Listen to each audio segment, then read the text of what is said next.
Hello and welcome to The Long Way Forward with Brian.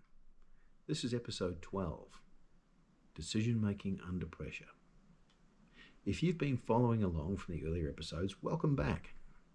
And if you've been following along, you'll recognise that we've been building something step by step. We started with principles. We started with what you stand for. Alignment, perseverance, knowing your numbers, reflection and improvement. Then we explored how values, like sustainability for example, can influence the environments around us. In the last episode, we talked about leadership and how leadership often begins long before anyone gives you a title. Now today, we take that one step further. As anybody in any kind of leadership role will know, decision making is a part of it, pressure is a part of it, decision making under pressure. If you're finding value in these conversations, I'd like to take 2 moments just to ask you to subscribe. Because the next episode, subscribe please. I was discourteous, please. Because the next episodes continue building on the idea of leadership in real world situations, the kind that show up in everyday work, teams, and difficult moments. The moment leadership shows up, well, it doesn't really show itself when things are easy. When everything is running smoothly, anyone can appear capable. Leadership shows up when something unexpected happens, when pressure increases. Leadership shows up when the answer isn't obvious. That's when people begin looking around the room and someone will usually step forward. Sometimes that person has a title. Often they don't. Leadership without a title occurs in almost every team, formal or informal. And in those teams, there's usually people who naturally help steady situations, not because they're in charge, but because they think clearly when others are reacting emotionally. There'll be that calm person in the middle of a storm. They ask questions. They slow the moment down. And they focus on solving the problem rather than blaming somebody. That behavior, that person that exhibits that kind of behavior, it creates trust very quickly. And trust is the foundation of leadership. Ever hear anyone say, "Oh, they're my rock"? Trust is that foundation of leadership. Now within that, I think the first skill we should talk about is stay calm. And I don't mean keep calm on a mug. The first skill in decision making under pressure is so simple. That's it. Stay calm. Pressure tends to narrow your thinking. You don't consider all of the options. You rush decisions. Most people react emotionally. Ever hear knee-jerk reaction? Knee-jerk decision? That's an emotional reaction. That's an emotional decision. But when someone remains calm, they create space for better thinking. Calm thinking, by the way, spreads, just like panic spreads. Leaders understand this. Leaders understand that even when they feel pressure internally, they project steadiness outwards. And that calms everybody. Here's a real-world workplace example. Imagine a situation where something goes wrong in a workplace. Maybe a process fails. Maybe a deadline is suddenly at risk. Maybe somebody gets hurt. People begin reacting quickly. Some people get scared. Some people become frustrated. Some blame others. But someone demonstrating leadership doesn't add to the noise. They ask, what has actually happened? What do we need to fix first? And what is the outcome that we're aiming for right now? Now, if you look at it in the context of an environmental spillage, what actually happened? Something's gone wrong. There's liquid everywhere. What do we need to fix first? We need to bund that liquid to stop it getting into the drains. Now we need to stop that liquid from coming out of the tank. That's what we need to fix first, is the bund, and then get right onto that tank. What outcome are we aiming for now? Minimise the harm. Those questions shift the conversation from emotion to solution. It's something I call a responsibility mindset. You see, leadership in pressure situations is not about having perfect answers.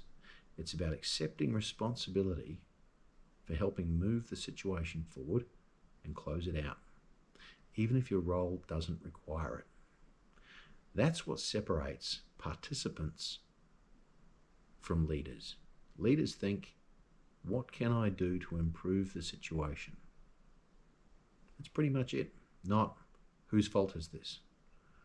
What can I do to improve the situation? Learn to think like that, and you're thinking like a leader. A bunch of you probably already will be thinking like that. And if you are, congratulations.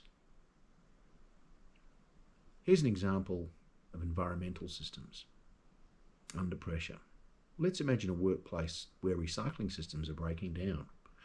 Bins are overflowing, processes aren't working, people stop following the system because it seems pointless. They start to blame one another. Leadership in that moment might mean stepping in to reset the situation, clarifying the process, setting expectations, reorganising the system, showing people the desired outcome, and helping people understand the correct approach again. Not because it's officially your responsibility, just because you recognise that the environment needs leadership. Decision making under pressure, though, well, it also requires courage, because sometimes there is no perfect option. There's only options that are less bad than others. Waiting too long, though, can make situations worse. When you wait too long, the bad thing keeps happening. It keeps accelerating. So you have to act. Leaders understand that progress often requires making the best decision available with the information you have, and then making an adjustment if necessary. No paralysis by analysis here. What are the facts? What do we know? What's the outcome we want to achieve? What are our options?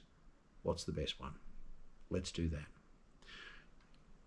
Perfection is rarely available in high pressure situations. Clarity and action, decisive action, matter more. And we can learn from those decisions. Because here's the important truth, and it's a really cool truth about decision making. Not every decision will be perfect. In another episode, I talk about cold calling when I was a salesperson back in the day. Believe me, I had many imperfect calls. A lot of them, it all involved making decisions.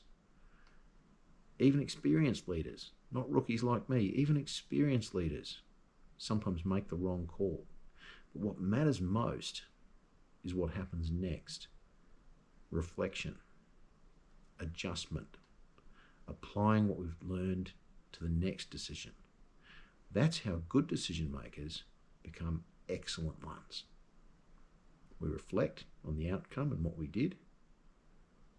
We make an adjustment to our approach, and we learn from it. That's how good decision makers become excellent ones. I repeated it because it was so important. Let's connect back to everything we've covered so far in this podcast episode. If you think about the journey we've taken through all of these episodes, it all connects here. Your principles guide your decisions. Alignment keeps your actions consistent. Perseverance keeps you moving forward. And knowing your numbers gives you clarity. Reflection improves your judgment. And together, all of these things prepare you for moments of pressure. Now, here's the practical exercise for this week. I want you to think about something. I want you to ask yourself, when pressure appears in a situation around me, how do I usually respond? Do you react quickly? Or do you step back for a second and think? Do you help calm the situation, or do you add to the noise? And be brutally honest with yourself on this, because awareness is the first step towards stronger decision making. So be clear. When pressure appears, do you react quickly? Do you step back for a second and think? Do you calm the situation, or do you add to the noise? Be honest, because that will identify ways in which you can improve. Here's the quiet reality about leadership. Most leadership moments are not dramatic. They're small. They're quiet. They're situations where somebody simply chooses to think clearly when others are reacting emotionally. That's leadership, even without a title. In the next episode, we're going to look at something that strengthens decision making even further: judgment. How experience, reflection, and values combine to create better instincts and better outcomes over time. That's judgment. Now, in summary, pressure reveals your character. It shows how people think. It shows how they act. And it shows how they respond when situations are uncertain, when all the facts aren't known, and the outcomes can be a little scary. Leadership begins in those moments, not through titles, but through behaviour. This is the Long Way Forward podcast. I hope you're enjoying it as much as I'm enjoying producing it. I'd really like to see you in forward episodes, so do subscribe. And if this is the first one you've listened to, by all means go back to the beginning, because that's where it starts. You'll get much more out of the podcast series if you start there. Thanks for listening, and I hope to see you again in other podcast episodes.